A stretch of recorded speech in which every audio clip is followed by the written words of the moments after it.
Good morning mga boss. Yan, ngayong araw meron tayong Nissan Tida. Umusok daw dito sa parting ito. Nang umusok siya, binuhusan dito ng tubig. Di pumasok yung tubig sa makina. Ayan, may mga basa-basa pa nga. Pull out ito guys, galing sa ibang shop. Pinal dito sa atin. Tingnan nyo yung throttle, basa pa. May kalukuhan din ng ano nito, bumuhos ng tubig. Mga ibang lahi talaga.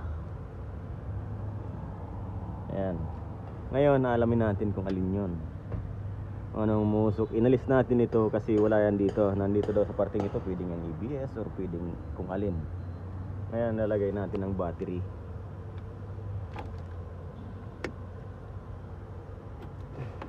Dinala lang to sa atin kagabi ng may-ari.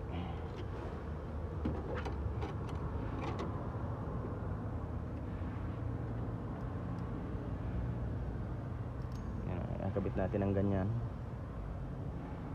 Ayun, ABS nga guys. Ayan, ayan siya. Ayan, daming usok. Ayan, ABS nga siya guys. Shorted ang ABS nya. Babaklasin natin yan. Kaya pala basang-basa, binuhusan. Ayan guys, so baklasin na natin. Alisin muna natin itong mga supply.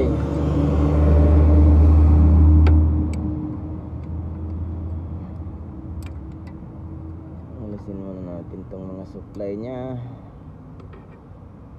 Alisin natin ang harness. Ayan. Bago na nabili nila yung anoy. Ano mo na lang cable tie mga iba na ang walang tornilyo cable tie mo lang. Wala wala kang magagawa hindi nagbili ng ano mga clip.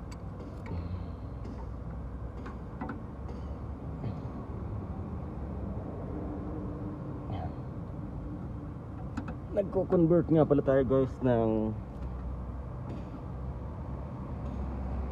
matic to manual transmission ng Nissan Safari.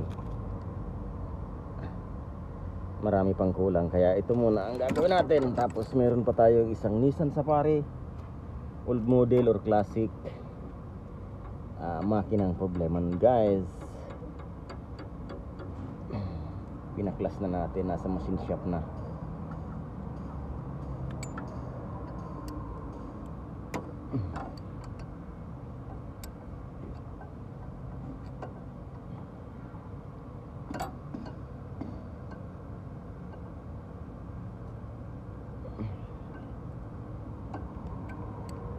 Shorted ang kanyang ABS.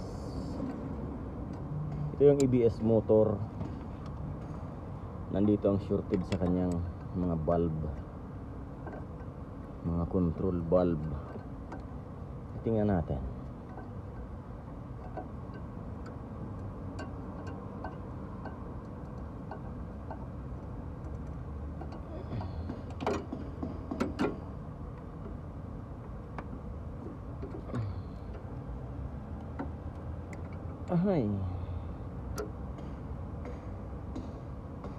Ahay, mabibilog guys. Ito tayo ng pangtanggal na iba. Pangit ito. Number 2 na ito. Guys, ituloy na natin. Ito ang gagamitin natin. Yung ganyang klase. Sir. Yes, this one. Hold on, nothing. Yeah.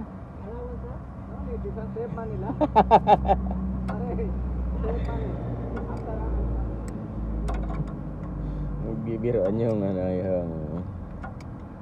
yung panggahal driver namin sa kayo, isa kong kasama. Ang tawag kasi chairman. Chairman daw yung yung manggali. Pag inuutusan kasi siya ay halaman niya siya yung kaya binabanatan ng kasama ko ng chairman.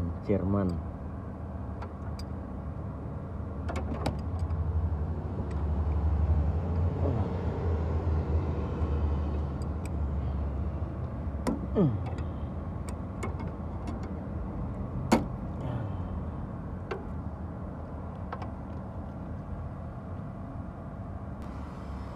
guys, alis na natin. Ayan. Bahala na kayo kung saan yung pasunod-sunod niyan, ang mga linya. Ayan. Pagkabit natin, sabihin nyo na lang sa akin kung mali. Kung mali yung butas na napasukan. Okay. Ayan, tatanggalin natin ang bracket. Ilan ba ang tornilyo niya? 2 Gs. Ayan. 2 Gs.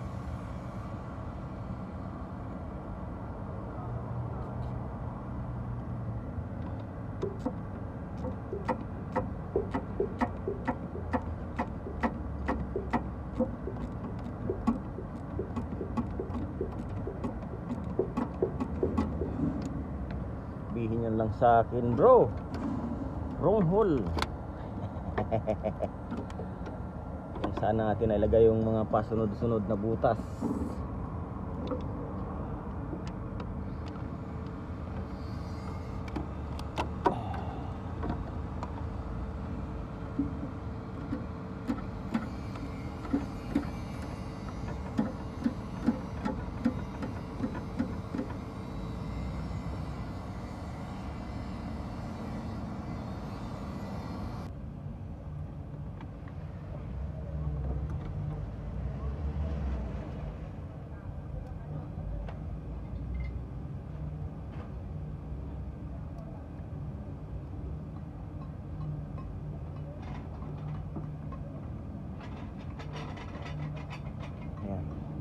Yan ang kanyang problema.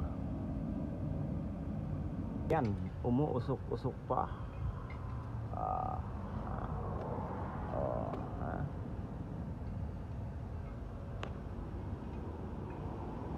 Yan guys, baklasin na natin. Nakita nyo, pinasok ng brake fluid yung loob, tapos na-shorted siya, kaya umusok. Yan, may leak yan.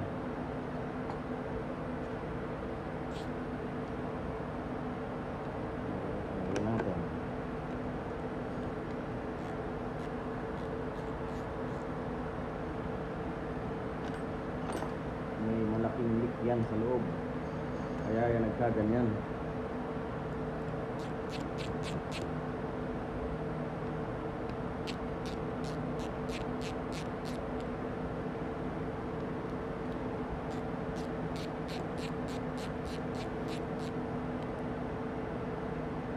Yung EBS nga pala guys,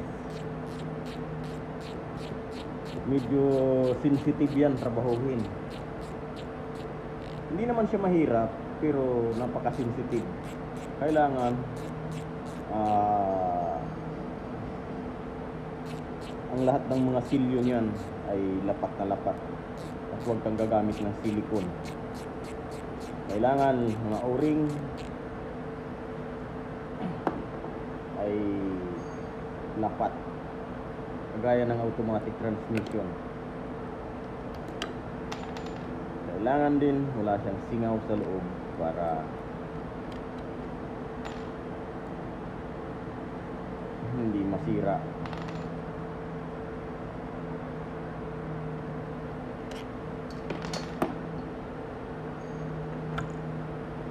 Ayan, nakita nyo, pinasok ng brake fluid yung EBS nya, yung pinaka board nya.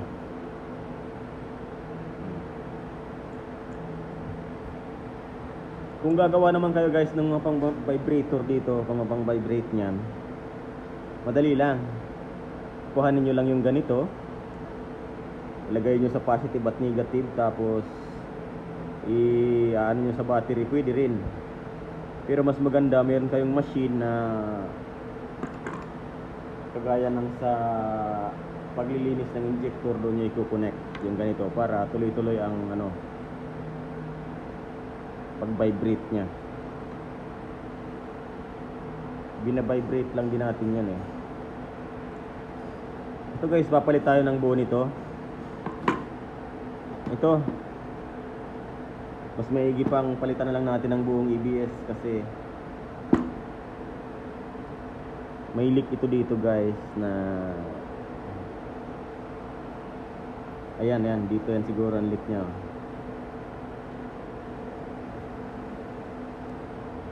O yung dito nga yan guys, dito pumasok ang fluid, dito lumabas.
Iniinitin natin yan ng blower. Blower natin, medyo init pa ng kaunti.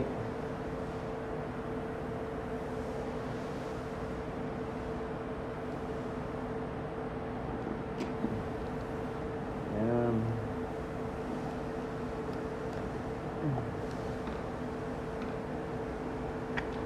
Okay, pinasok nga ng brake fluid ang loob ng EBS. Ang pinaka problema niya guys, yung seal dito sa kanyang pump at saka yung bearing sira na din. May tunog na. Ayan.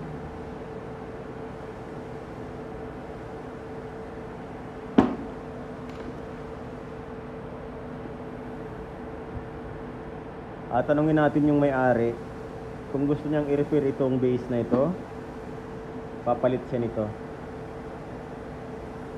Pero kung mas mahal ang pyesa, mas mabuti pang bumili na lang ng second hand na ABS machine.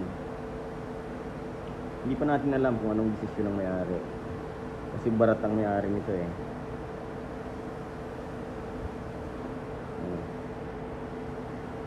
May ano na siya, kumbaga yung alog na yan, normal yan. Dito nga galing yung fluid, papasok dito at pumunta rin dito, na shorted, kaya nasunog at nabutas at umusok ng napakalaki yung sasakyan. Yung ganitong butas na yan guys, kakaus yan ng napakalakas na usok dyan sa unahan ng sasakyan. Akala mo yung sunog na hindi mo maintindihan. Yan guys, hanggang dito muna ang part 1 natin. Hihintayin pa natin yung may-ari kung anong desisyon niya. Kung magbabaklasan tayo nito ng buo, palalambutin natin lahat yan at papalitan natin ng mga seal sa loob. At magpapalit tayo nitong control unit na yan. Ayan. Kung mapapamura siya sa presyo ng second hand, mas mabuti pang second hand na lang. Guys, hanggang dito muna ang ating video. Maraming salamat guys sa panonood. Bye bye.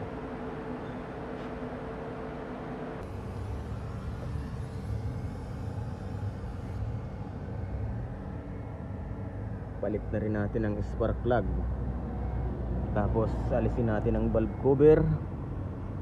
Tapos papalitan natin yan ng spark plug seal dyan sa loob. Yan. Nissan Tida, sira ang kanyang EBS at nasunog. Yan guys, babay ulit. Bye bye.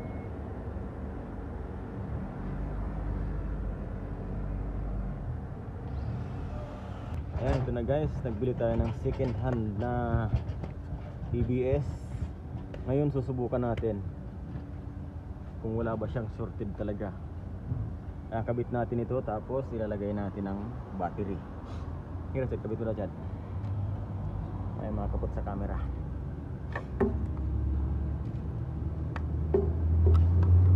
Install muna natin ang ganyan.